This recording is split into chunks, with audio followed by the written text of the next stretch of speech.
Tiago, capítulo 1. Nesta noite nós vamos iniciar esta série de mensagens nesta carta, e nós iremos ler até o verso 11 hoje. Tiago, capítulo 1, do verso 1 ao verso de número 11.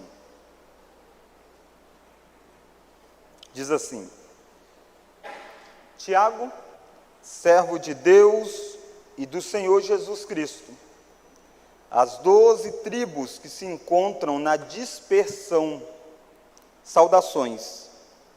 Meus irmãos, tende por motivo de toda alegria o passardes por várias provações, sabendo que a provação da vossa fé, uma vez confirmada, produz perseverança.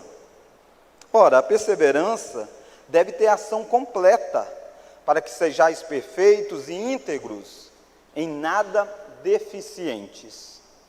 Se, porém, algum de vós necessita de sabedoria, peça a Deus, que a todos dá liberalmente, e nada lhes impropera, e se lhe há concedida.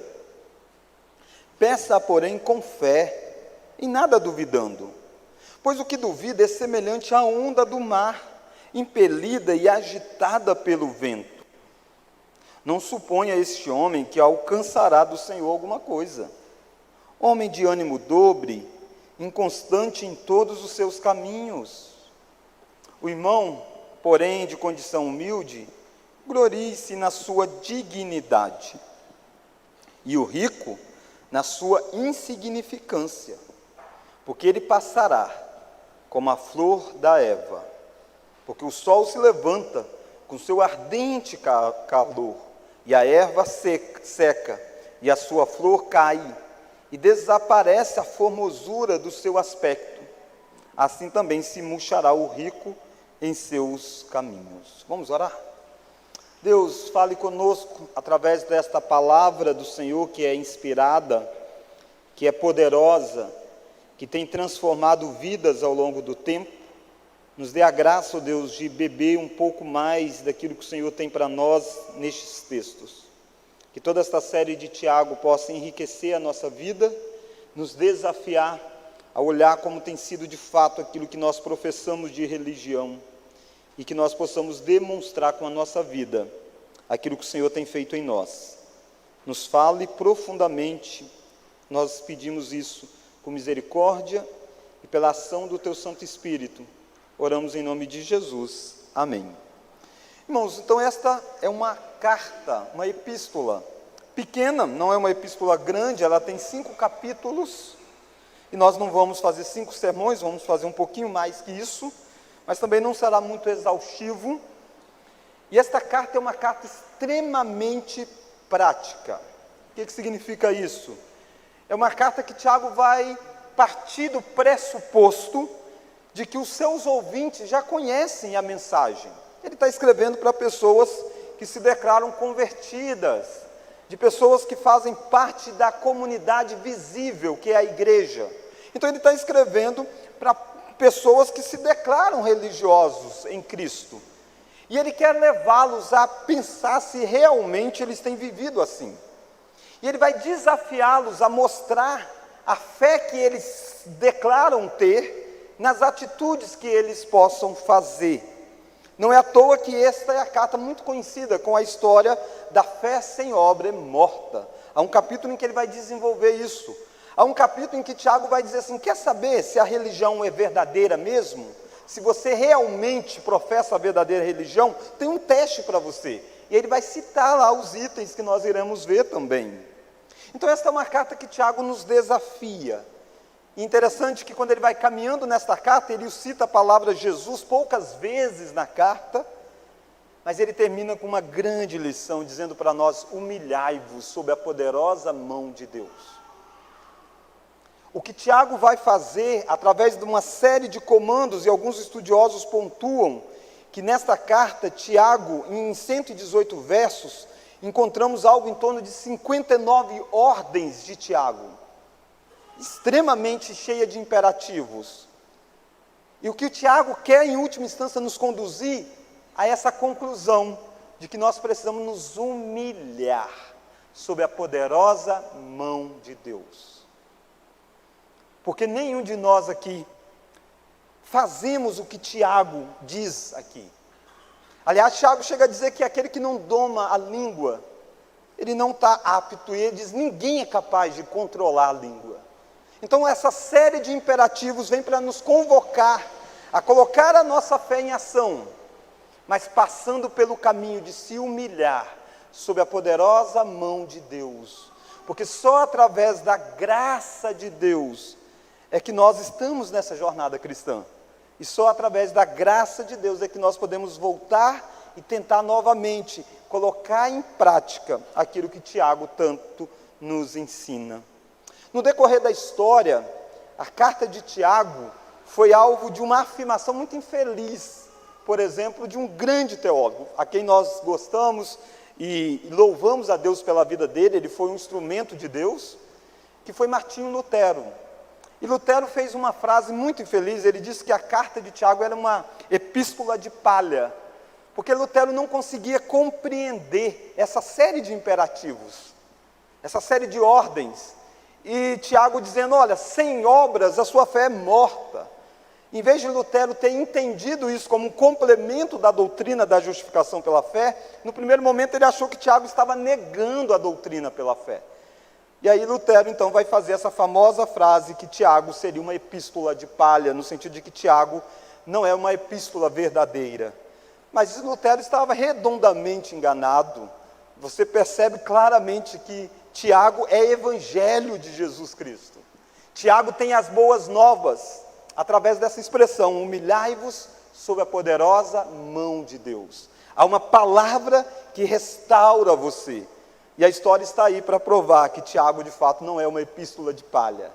Aliás, o que Tiago é uma epístola poderosa para transformar vidas. E é sobre isso que eu quero olhar com você nessa carta, nessa série. A fé em ação, através desta epístola de Tiago. E a primeira coisa que eu quero que nós vejamos aqui, ainda à guisa de introdução, é quem escreve. Se você olha no início aí, olha o verso 1. Tiago, servo de Deus e do Senhor Jesus Cristo, as 12 tribos que se encontram na dispersão, saudações. Esta palavra que Tiago vai escrever é tão poderosa para transformar vidas, que aquele que escreveu passou por esta transformação. Tiago é alguém que é objeto de uma transformação na sua vida. Esta epístola, esta carta é, acima de tudo, palavras de alguém transformado de incrédulo a servo de Jesus. Quando você olha essa afirmação, Tiago, servo de Deus e do Senhor Jesus Cristo, ela é bela aos nossos olhos. Mas se você revisitasse um pouquinho a história desse personagem, ele demorou para declarar isso com a sua boca, que ele era um servo de Jesus. Quem escreve esta carta não é aquele apóstolo Tiago, que Jesus chama durante a sua jornada ministerial, que anda próximo de Pedro, de João. Não é aquele Tiago lá tão conhecido. Aquele Tiago morre logo no início da história, ele morre decapitado por Herodes. Esse Tiago aqui é alguém que foi filho de Maria e de José. Quando você olha para a Escritura, você percebe que Maria se manteve virgem até o nascimento de Jesus Cristo. Sobre ela repousou o Espírito Santo, ela deu à luz a Cristo Jesus por obra milagrosa do Santo Espírito do Senhor, mas a partir de então Maria teve relacionamentos com seu esposo, e ela teve outros filhos. Dentre esses filhos, um chamado Tiago, um outro chamado Judas, por exemplo. E não é o Judas também que negou, tá? É o Judas que escreveu um livro da Bíblia. Então este Tiago, ele é um meio-irmão de Jesus. Meio-irmão no sentido de que ele é filho da mesma mãe que Jesus, mas Tiago é um ser humano comum. Jesus não, Jesus era Deus encarnado, que nasce, é gerado no ventre de Maria. Mas Tiago era mais novo do que Jesus, naturalmente, de idade. E Tiago cresceu na mesma casa que Jesus Cristo. E talvez você diz, então é óbvio que ele se voltou para Jesus desde a tenra idade, reconhecendo Jesus como Senhor da vida dele. Mas não é esta a lição que você entende nos evangelhos. O retrato que os evangelhos pintam não é de familiares de Jesus crendo nele no início do seu ministério. Lá em João capítulo 7, verso 5, encontramos que os seus irmãos não creram nele inicialmente. Inicialmente, Tiago não creu em Jesus. Tiago não acreditou no testemunho que Maria dava sobre Jesus, mostrando até para nós que os anos iniciais da vida de Jesus foram anos muito comuns. Jesus vai se manifestar como o grande Messias quando ele tem 30 anos de idade, quando ele é batizado e começa a fazer diversos milagres. Mas esse Tiago que conviveu lá dentro, no primeiro momento se recusa a crer que Jesus é quem ele diz ser. Quando você olha para Marcos, capítulo 3, verso 20, você encontra os familiares de Jesus um tanto quanto que assustados pelo tumulto que Jesus está causando com o seu ministério. E dentre as atitudes, os irmãos de Jesus estão dizendo, olha, eu acho que ele ficou doido. Então perceba que Tiago é alguém que vai caminhando na vida, no primeiro momento longe de poder declarar que é um servo de Jesus, embora viveu dentro do mesmo lar. Quando Jesus vai morrer na cruz do Calvário, você deve lembrar que Maria estava lá próximo de Jesus. João estava lá próximo. Tiago não. Jesus, inclusive, diz para Maria, eis aí o teu filho, se referindo a João. E diz para João, eis aí a tua mãe. Ele está dizendo, João, cuide dela, eu vou morrer. Essa é a ideia. Perceba, Tiago não está entre aqueles grandes daqueles primeiros momentos do ministério de Jesus. Mas quando você vai para a carta do apóstolo Paulo, quando ele escreve a sua carta aos Coríntios, ele diz para nós que após a ressurreição de Jesus, Jesus apareceu para algumas pessoas, dentre eles o próprio apóstolo Paulo, e antes de aparecer para Paulo, Paulo dizia, apareceu também para Tiago. Tiago viu Jesus ressuscitado numa aparição de Jesus a Tiago. A gente não sabe os detalhes desta aparição, mas a gente sabe que isso aconteceu.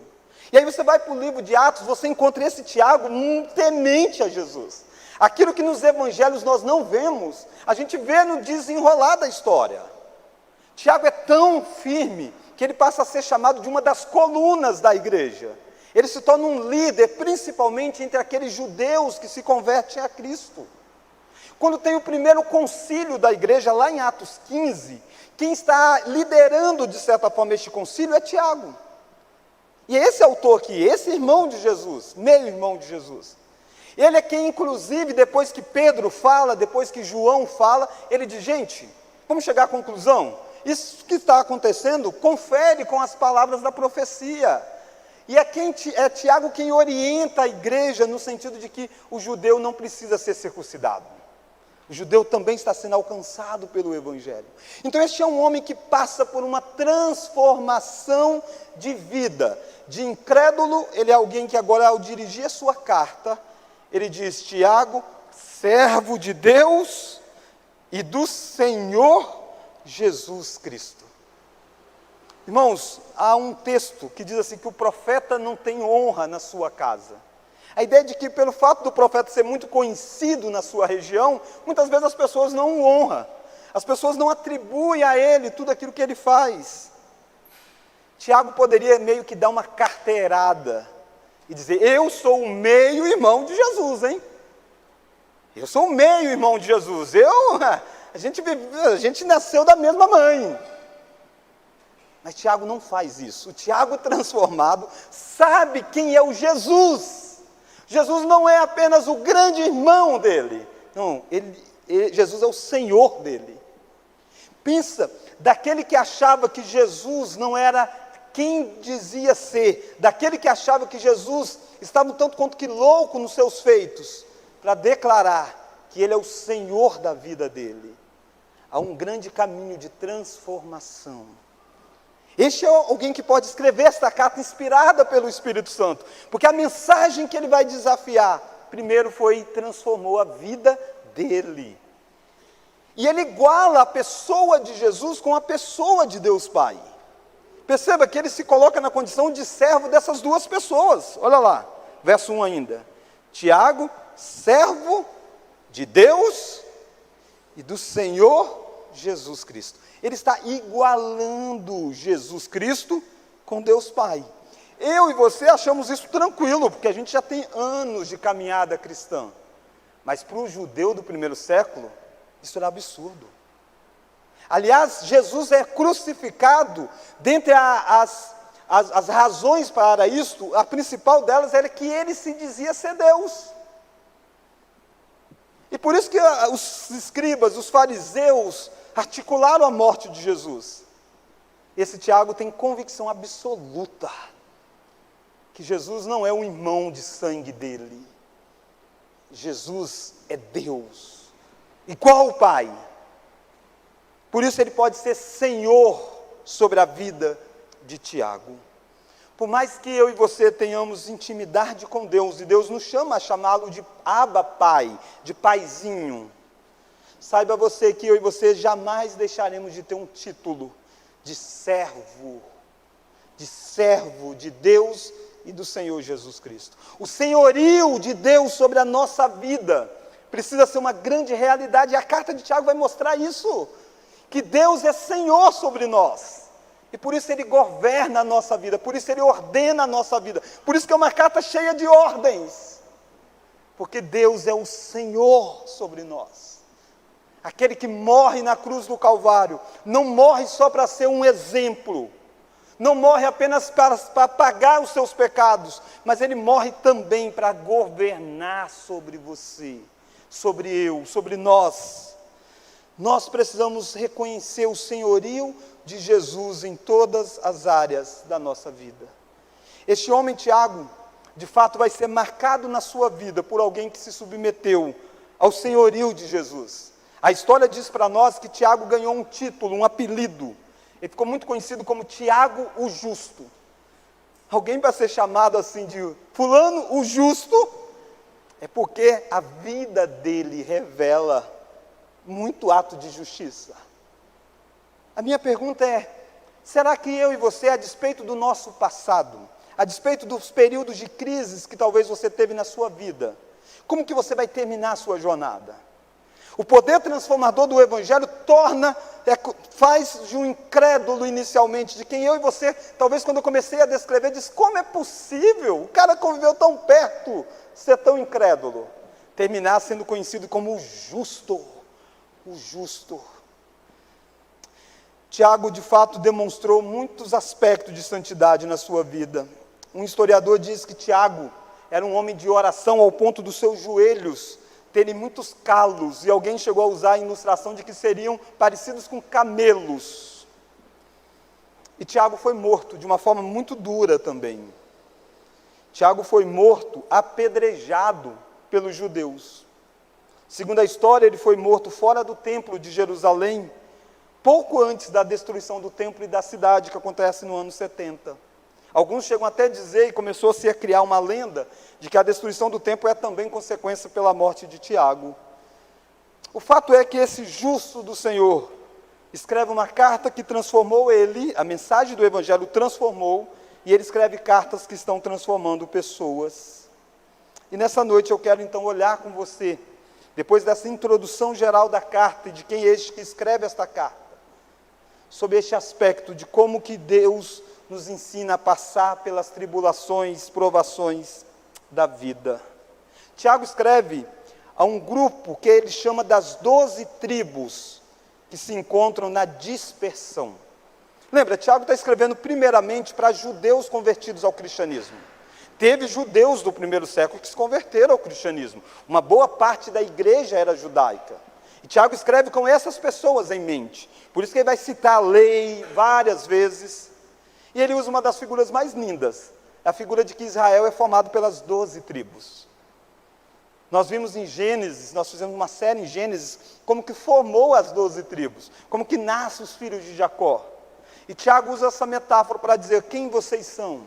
Vocês são do povo de Deus, as 12 tribos, que estão espalhadas, dispersos, porque havia perseguição, porque quando o judeu creu em Cristo, o grupo dos judeus, dentro do próprio judaísmo se levantou perseguidores. Lembra que até Atos capítulo 8, você encontra a igreja lá dentro de Jerusalém, e de repente eclode uma grande perseguição, e eles são espalhados. E eles vão para diversas regiões. Eles têm que sair da sua casa, sair do seu território, sair dos seus convívios sociais. É para esse pessoal que está espalhado, que Tiago diz: ei, deixa eu dizer para vocês, onde vocês estão, a mensagem do Evangelho diz para vocês como que vocês se portam lá.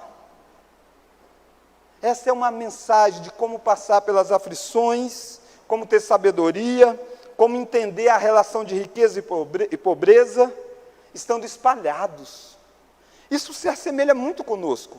Nós somos as 12 tribos, nós somos o Israel de Deus, vivendo espalhados, dispersos, nos mais diferentes lugares. Nós não temos um lugar, um país, para chamar de nosso. Nosso que eu estou dizendo no sentido do povo de Deus.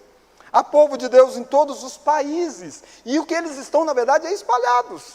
Todos eles têm uma só naturalidade, uma só pátria, e não é a de que eles nasceram, mas é para onde eles estão caminhando, que é novos céus e nova terra que Deus tem preparado. De certa forma, eu e você que estamos aqui, nós somos um grupo, que estamos vivendo aqui bem juntos, bem próximos, mas em última instância nós estamos espalhados por este mundo. Nós estamos aqui nessa porção, e é uma parte dessa 12 tribos em outro lugar. E a pergunta é: como que você vive?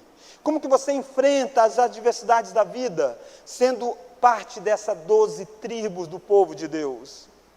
Aguardando um dia em que você vai ser reunido de novo, em um só lugar, em uma terra, em um novo céus e nova terra, onde você vai poder bater o pé e dizer: aqui sim é o meu lugar. Como que a gente vive até lá? E Tiago vai dizer isso para nós. E a primeira lição que eu quero que a gente entenda é que Tiago diz bem claro para nós que nós devemos nos alegrar diante das provações. Primeira lição: alegre-se diante das provações. Elas são instrumentos para o nosso bem. Olha aí comigo o verso 2. Antes de você ler, a carta de Tiago, ela vai desenvolver os seguintes temas: provações na vida cristã, sabedoria e relação da riqueza e pobreza. Esses 3 temas estão o tempo todo na carta. Ele vai revisitando esses temas. Então hoje nós vamos olhar um pouquinho sobre cada um desses. Do verso 1 ao verso 11, Tiago une esses 3 temas: tribulação, sabedoria, e une a ideia de riqueza e pobreza. E depois ele vai destrinchar isso no decorrer da sua carta, nas demais mensagens.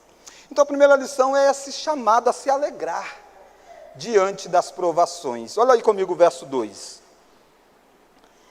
Aquele que é servo de Deus se identifica como irmão daqueles que creram em Cristo.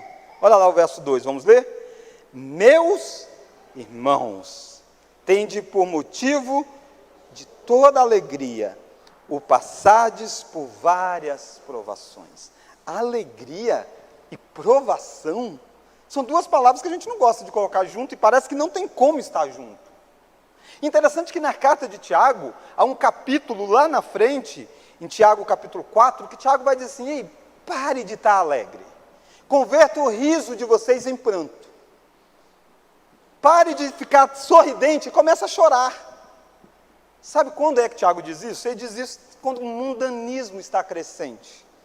Ele diz: chegue-se para Deus, purifica as roupas de vocês, as mãos de vocês, converta o riso em pranto, chore mais do que se alegra, por causa dos pecados. Então, quando nós estamos muitas vezes no meio do pecado, às vezes a gente está cheio de alegria, e Tiago está dizendo: precisa chorar. E agora, quando ele está diante da tribulação, ele diz: precisa se alegrar. A gente tem a mania de inverter nessas 2 coisas. A gente se alegra no pecado e chora quando Deus está provando a nossa fé. Tiago está dizendo: não, tende por todo motivo de alegria o passardes por várias provações. Irmãos, eu e você vamos passar por provação. Não é uma hipótese isso, não é assim: quando acontecer, acontecer. Não, isso é certeza absoluta. O que Tiago quer é como nós reagimos às provações que vêm sobre nós. E são as várias. Tiago faz questão de mostrar a amplitude disso, dizendo: olha, são várias, não é uma só. Não é só de uma categoria, não é só provação na área da saúde. Não é só pobreza, não é só riqueza. Em todas as áreas da vida nós somos provados. E às vezes a gente tem a mania de achar que provação é só quando a coisa vai de mal a pior, né? Então a pessoa está lá, mal a pior, você diz, está sendo provado, hein, irmão? E às vezes você está crescendo, e você esquece que você também está sendo provado. Está sendo provado como você reage, quando você tem as coisas, quando você tem poder sobre outros. Tiago está dizendo, várias provações na vida. Entenda que cada momento que nós vivemos, nós estamos sendo provados quanto ao caráter da nossa fé, quanto à maturidade da nossa fé. E Tiago nos chama a nos alegrarmos com isto. Alegria só é possível quando eu e você entendemos ou sabemos da razão ou do motivo pelo qual nós estamos passando provação. Olha lá de novo, Tiago. Olha o verso de número 3. Vamos ler? Sabendo que a provação da vossa fé, uma vez confirmada, produz perseverança. Preste atenção, eu e você não gostamos de sofrer. E a gente não tem que amar o sofrimento pelo sofrimento em si. Não é esse o nosso chamado. O que Tiago quer que eu e você nos alegremos é porque nós podemos saber a razão pelo qual nós estamos passando pelo sofrimento.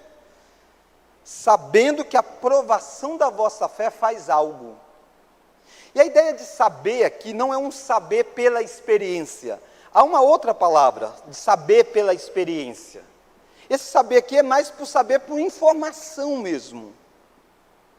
É dizendo, ei, você tem uma informação que é dada a você, de que Deus não perdeu os olhos sobre a vida dos filhos dele, quando os filhos dele passam por tribulação.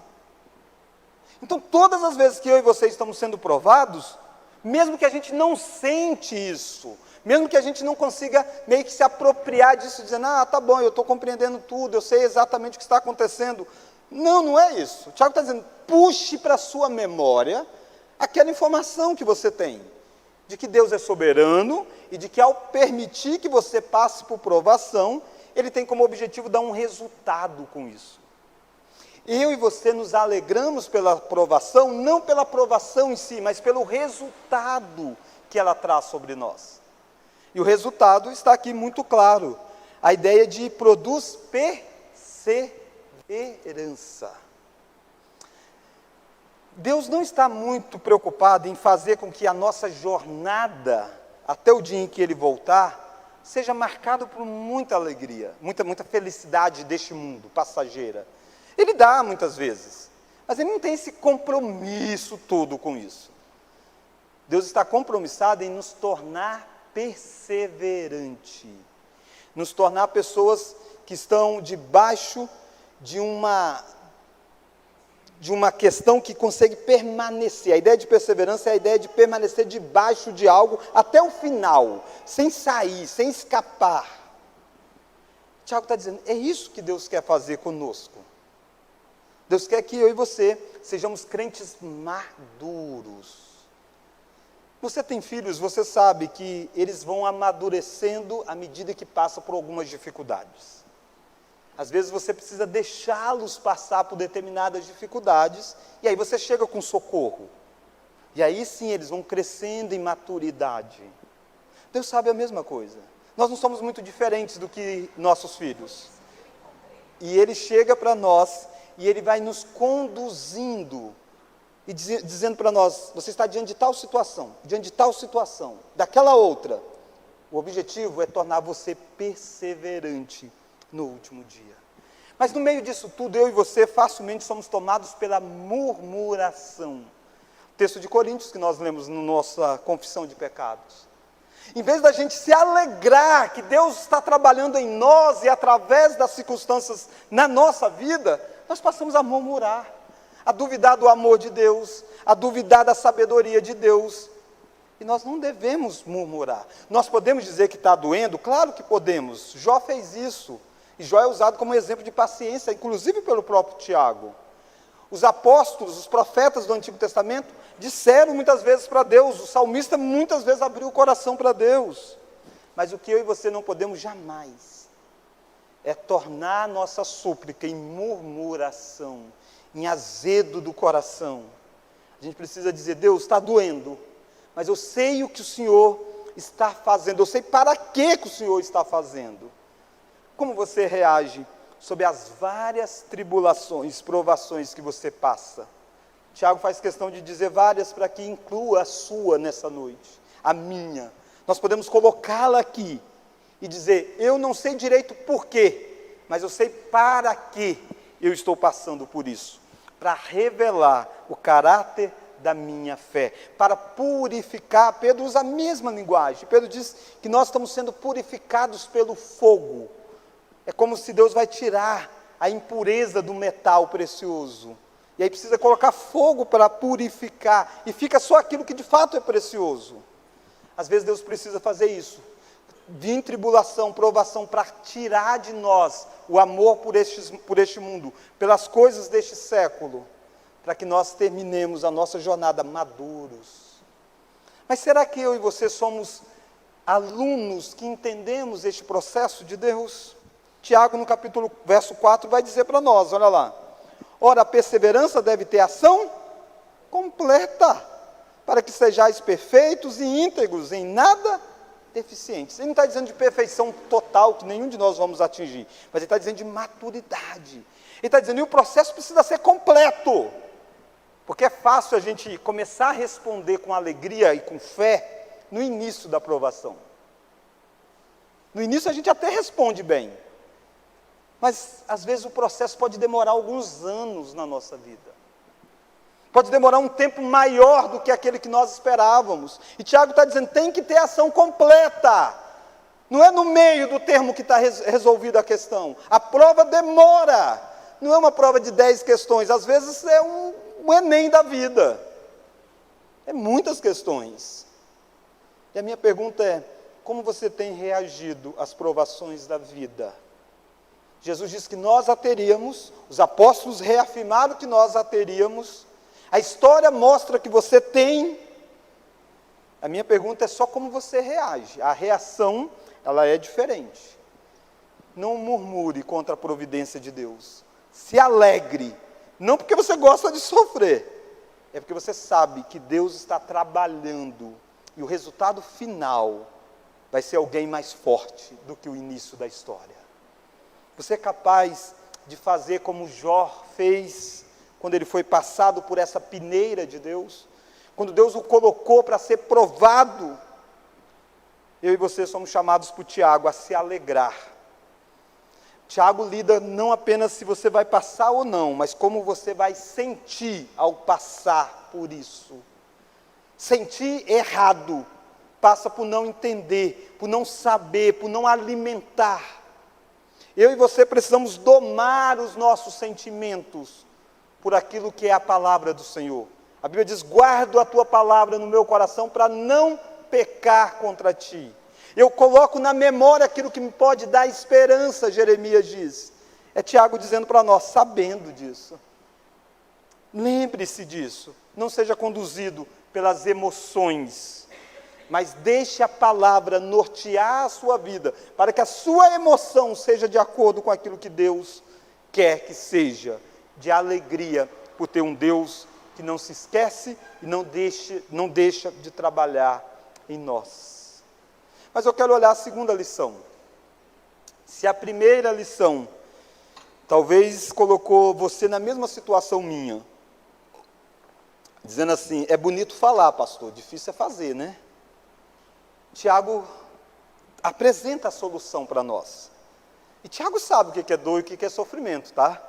Tiago não está escrevendo sem saber do que é isso. Ele viu Estevão ser apedrejado. Ele viu o grupo dos amigos dele sair. E muitos desses que estão dispersos foram levados, fugitivos, por causa da perseguição que irradiou em Jerusalém. Tiago viu um apóstolo sendo morto, decapitado. E ele orou por ele, e o apóstolo foi morto. Tiago sabe o que é dor, o que é sofrer. Tá, então como que a gente reage correto? Se eu não estou reagindo certo, pastor, tem algum jeito? Tiago diz: tem. Olha lá o verso 5. E a segunda lição é esta: busque em Deus sabedoria para enfrentar adequadamente as provações. Olha o verso 5, vamos ler? Se, porém, algum de vós necessita de sabedoria, algum de vós, se algum de vós necessita de sabedoria para ter alegria quando sofrer, e talvez este algum de vós inclui você com certeza, inclui a mim, o que é que a gente faz? Peça a Deus, que a todos dá liberalmente, e nada lhes impropera, e se-lhe-á concedida.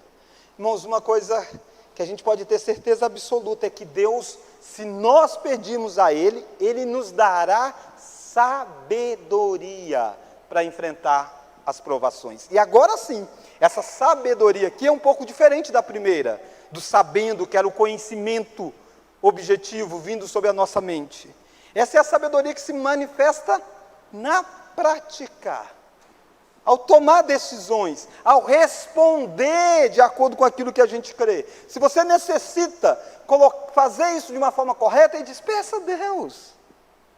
Deus não promete que se você pedir a Ele para ser curado, Ele vai te curar. Ele diz que você pode pedir, e segundo a vontade dEle, Ele te cura. Ele não promete que se você pedir, Ele vai te dar um emprego, embora se você precisa de um emprego, peça a Deus, Deus pode dar ou não dar. Agora Ele diz com certeza uma coisa, se você precisa de sabedoria para enfrentar a tribulação, Ele dá, liberalmente Ele dá, Ele está pronto para dar. O que você precisa é pedir. Não é, e eu e você pedimos muita coisa quando a gente enfrenta a tribulação, a provação. Mas seja sincero, se você não faz como eu, a maioria dos nossos pedidos é pedir para se livrar da provação, para terminar a provação. A gente pode até pedir isso também, mas Tiago não está garantindo que Deus vai responder esse tipo de oração. Quantas vezes você pede assim, Deus me dá sabedoria para honrar o teu nome nisso que eu estou sendo provado? No meu trabalho, na minha escola, nessa doença que tem sobre mim, eu não consigo cura nos medicamentos. Deus me dá sabedoria para responder a isso de forma sábia. Quantas vezes a gente ora assim? E são poucas. Às vezes a gente ora, Deus tira a doença, tira isso, tira aquilo outro. Eu não estou desencorajando de orar para que Deus tire coisas sobre você. Pode. Mas nunca esqueça que o que Deus promete dar a você, se você pedir, é sabedoria para não desonrar o nome dEle, para não responder errado na prova que Deus coloca a você. Mas essa sabedoria se dá no fato de temer a Deus. O princípio da sabedoria é temer a Deus. Mas como que a gente pede? Tiago diz que a gente deve pedir com fé. Olha lá o verso 6. Peça, porém, com fé, em nada duvidando, pois o que duvida é semelhante à onda do mar, impelida e agitada pelo vento. Peça a Deus que Ele dará, mas peça com fé e não com dúvidas. Uma das coisas que mata a nossa disposição em passar pela tribulação é a dúvida que muitas vezes irradia o nosso coração, a incredulidade. Muitas vezes a nossa oração é só para a forma, porque a gente precisa orar, então vamos orar, mas a gente nem crê que Deus vai ouvir. Tiago está dizendo, não, se você não duvidar, Ele vai ouvir a oração por sabedoria, porque afinal de contas Ele tem como objetivo fazer o que com você? Te aprovar. O objetivo dele não é te reprovar, o objetivo dele é que você se torne mais forte. E como que Ele quer isso? Ele quer que você reconheça a fraqueza sua. Oração é o momento que eu e você reconhecemos que nós não damos conta, que Deus é quem é capaz de fazer. Nós não sabemos nem como orar, nós não sabemos nem como responder às demandas da vida. Por isso que Tiago está dizendo, ore com fé. E Tiago usa uma metáfora, dizendo que aquele que duvida é como onda do mar. Onda do mar é agitada, bate para lá, bate para cá, vai para um lado, vai para o outro. Essa ideia de onda agitada aparece algumas vezes na Escritura, muitas vezes para coisas negativas. A ideia de agitação. Talvez você está agitado Não é pela tribulação em si, é pela incredulidade no meio da tribulação. Tiago está dizendo que quem duvida é como onda do mar. Faz muito barulho, é levado de um lado para o outro. Não é estável, não tem perseverança. E quantas vezes nós somos assim? Nós começamos a semana de um jeito e terminamos no oposto daquilo. Iniciamos uma jornada como esta, cheio de fé, de expectativa, e dá 2 domingos a gente está longe das coisas do Senhor. Somos pessoas duvidosos. E a dúvida faz com que eu e você não sejamos atendidos neste processo. Porque afinal de contas, a gente precisa crer que Deus está no controle. E Ele sabe o que faz. Tiago usa uma segunda ideia, olha lá o verso 7. Não suponha esse homem que alcançará do Senhor alguma coisa. Homem de ânimo dobre. Ânimo dobre, literalmente, é homem de 2 almas. Alguém dividido. Dr. Augusto Nicodemos diz que é como se fosse alguém que tem 2 faces. E aí um olhar olha para um lado, o outro olhar olha para o outro, ou seja, não consegue ver, não consegue caminhar na mesma direção. Tiago está dizendo, sabe por que as suas orações não são atendidas? Porque você está agindo com ânimo dobre, você tem 2 faces, 2 almas. Tiago está dizendo, não pense que Deus vai ouvir a sua oração sendo assim. Eu e você somos apresentados a buscar sabedoria para enfrentar adequadamente as provações. Você vai passar por provação. Quer ter sabedoria para enfrentar? Ore a Deus, busque a Ele. Ele está disposto a te ouvir por causa dos méritos de Jesus Cristo. E está lá, pronto para dar. Basta você suplicar a Ele. Mas terceira e última lição. Seja rico ou pobre, há algo mais que você deve considerar. Olha lá o verso 9 a 11. E Tiago vai entrar no terceiro grande tema. Se o primeiro era aprovação, o segundo é sabedoria, o terceiro é como relacionar riqueza e pobreza. E havia muitas dificuldades naqueles dias, muitos pobres estavam sendo desprezados na carta, havia acepção de pessoas, e Tiago vai tratar disso também. Olha lá o verso 9. Vamos ler? O irmão, porém, de condição humilde, glorie-se na sua dignidade, e o rico na sua insignificância, porque ele passará como a flor da erva. Só até aí. Seja rico ou pobre, há algo mais que você deve considerar. Humanamente, a gente inverteria isso aqui. O irmão, porém, de condição humilde, ele está dizendo pobre, tá? Tiago vai dizer muito disso na sua carta, havia pobres lá. E Tiago está dizendo, o irmão de condição humilde, glorie-se na sua o quê? Dignidade. Isso vai na contramão, porque na cultura, quem tinha posse, então ele deveria ter motivo, ele era alguém digno. E Tiago está dizendo, não. O irmão na condição humilde, lembra que você tem um posto maior do que a sua condição social. A sua condição social que se apresenta para as pessoas, de alguém que roupas não tão boas, roupas difíceis, com muita dificuldade para se alimentar, desprezado pelos outros, nas filas você não tem preferência, outros têm, é dado ao rico lá nesse período um lugar de honra na igreja, enquanto o pobre era afastado. Tiago está dizendo, ei, você que é humilde, glorie-se na sua dignidade, glorie-se no valor que você tem, e não por você mesmo, mas por aquilo que Deus fez na sua vida. Eu e você precisamos ser levados para o valor que nós temos na obra de Cristo Jesus. Jesus diz que o valor de um homem não está na quantidade de bens que ele possui. E todas as vezes que eu e você, neste mundo, passamos por dificuldades, e muitas dessas dificuldades eram dificuldades financeiras, Tiago está dizendo, lembre-se que a sua dignidade vale mais do que o seu cartão de crédito, do que a sua conta bancária. E essa dignidade não é nata de você, é de uma nova criatura, de alguém que Deus fez nascer de novo, de alguém que vai herdar todas as coisas. E quanto ao rico, que está vivendo debaixo dos aplausos, olha lá o verso 10. Tiago diz, e o rico na sua insignificância, porque ele passará como a flor da erva. Lembra que Tiago disse que nós deveríamos passar pelas provações da vida? Tiago está dizendo, duas questões sociais são provações sobre nós: pobreza e riqueza. Ao sermos pobres, às vezes a gente começa a definir nós mesmos pelos valores do bem que nós temos, e nós entramos em baixa estima, ficamos para baixo e dizemos, sabe uma coisa, tem gente que diz, não vou nem na igreja, não tem nem roupa para ir na igreja, como se a roupa fosse dar valor para nós.